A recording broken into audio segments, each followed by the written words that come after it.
नमस्कार साथियों, मध्य प्रदेश के सामान्य परिचय से संबंधित ये हमारी अंतिम क्लास है। हमने पिछली 2 क्लास में देखा मध्य प्रदेश के सामान्य परिचय से संबंधित कुछ सामान्य से जानकारी या सामान्य से फैक्ट के बारे में।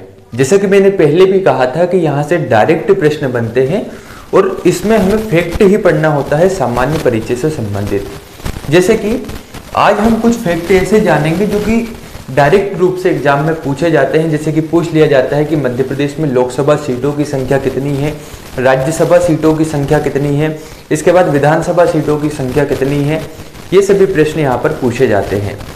तो हमारे मध्य प्रदेश का मानचित्र आप देख ही चुके हैं। जैसा कि पिछली क्लास में मैंने कहा था, आपको मानचित्र देखते रहना है ताकि आपको चीजें आसानी से समझ आ सके। सबसे पहले बात करते हैं मध्य प्रदेश में लोकसभा सीटों के बारे में। शॉर्ट रूप में मैंने यहाँ पर लिखा हुआ है, ये लोकसभा सीटें। तो मध्य प्रदेश में जो लोकसभा सीटों की संख्या है वह है 29। आपको नोट डाउन करना है कि मध्य प्रदेश में लोकसभा सीटों की संख्या कितनी है, 29। इसके बाद बात करते हैं राज्यसभा सीटों के बारे में। तो मध्य प्रदेश में राज्यसभा सीटों की संख्या है 11 राज्यसभा सीटें हैं मध्य प्रदेश में। इसके बाद बात आती है विधानसभा सीटों की। तो मध्य प्रदेश में जो विधानसभा की सीटें हैं वह है 230। प्रश्न बनता है और आपने एग्जाम में देखा हुआ है कि कहीं ना कहीं ये पूछा गया है कि मध्य प्रदेश में विधानसभा सीटों की संख्या कितनी है। तो आपको ध्यान रखना है 230 विधानसभा की सीटें हैं। अब प्रश्न ये बनता है कि अनुसूचित जाति हेतु या अनुसूचित जाति के लिए विधानसभा की कितनी सीटें आरक्षित है, या अनुसूचित जाति के लिए आरक्षित विधानसभा की सीटें या विधानसभा क्षेत्र। तो आपको ध्यान रखना है 35। अगर प्रश्न बनता है कि अनुसूचित जाति के लिए विधानसभा की कितनी सीटें आरक्षित है, तो वह है 35। इसके बाद बात आती है अनुसूचित जनजाति हेतु विधानसभा की कितनी सीटें आरक्षित है। तो आपको ध्यान रखना है 47। तो डायरेक्ट रूप से क्या क्या प्रश्न बन सकते हैं इन चीजों से। पहला बन सकता है कि मध्य प्रदेश में लोकसभा की कितनी सीटें हैं, 29। दूसरा बन सकता है राज्यसभा की सीटें कितनी हैं, 11। विधानसभा की टोटल सीटें मध्य प्रदेश में कितनी हैं, 230। अनुसूचित जाति हेतु आरक्षित विधानसभा सीटें, तो वे ध्यान रखना है आपको 35। अनुसूचित जनजाति हेतु आरक्षित विधानसभा की सीटें, तो वे आपकी ध्यान रखना है विधानसभा क्षेत्र या सीटें 47 यानी कि 47। अब नीचे की ओर आप देख पा रहे होंगे, मैंने लिखा हुआ है अनुसूचित जाति हेतु आरक्षित लोकसभा क्षेत्र या लोकसभा सीटें।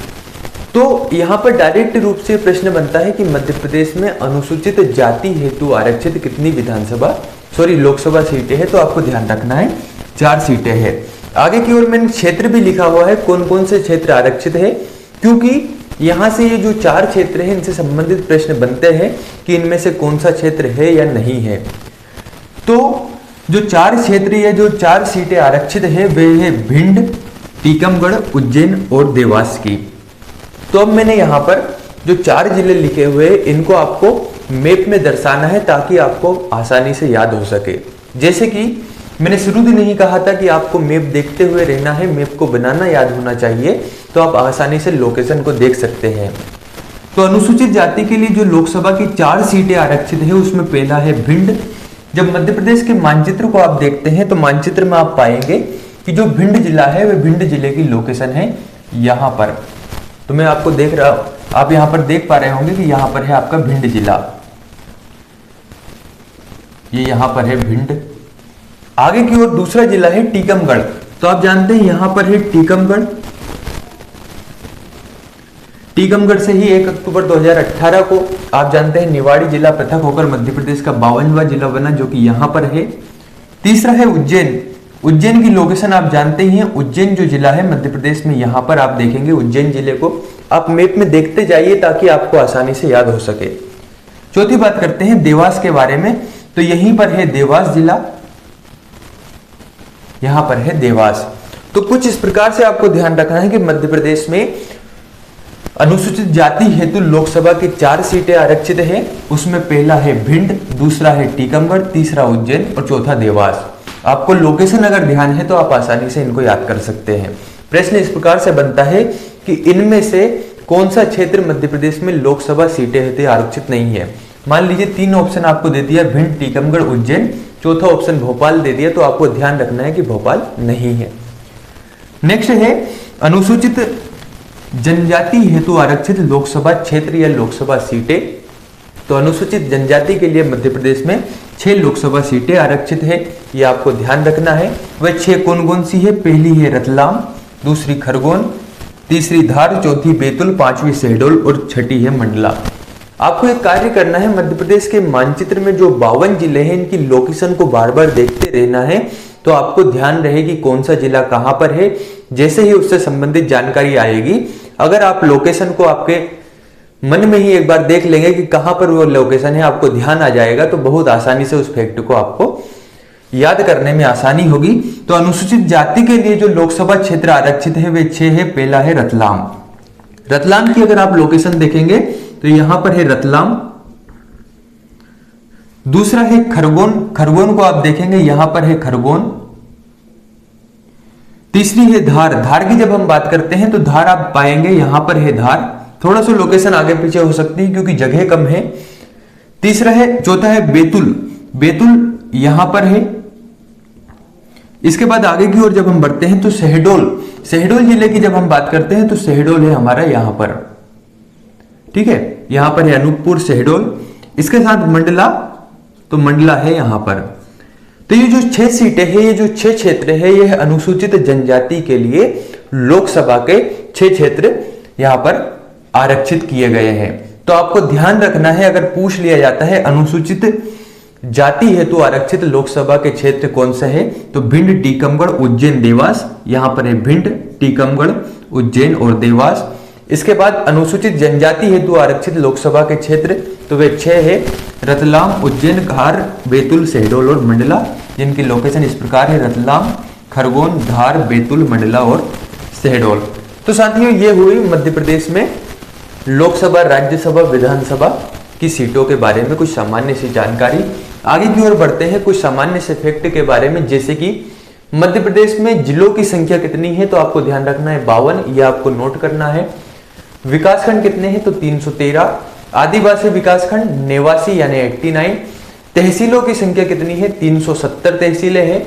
नगर की संख्या, नगर या शहर की जो संख्या है वह है 476, जो कि 2011 की जनगणना के आधार पर है। तो आपको ध्यान रखना है टोटल 476 नगर है। मध्य प्रदेश हाईकोर्ट यानी कि उच्च न्यायालय का मुख्यालय कहां पर है, तो यह है जबलपुर में।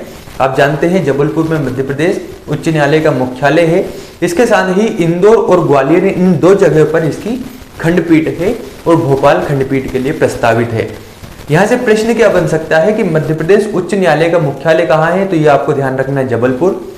या मध्य प्रदेश उच्च न्यायालय की खंडपीठ कहां पर नहीं है, मान लीजिए ऑप्शन में इंदौर, इसके अलावा ग्वालियर, इसके अलावा भोपाल, और इनमें से कोई नहीं अगर आता है तो आपको ध्यान रखना है भोपाल में अभी नहीं है।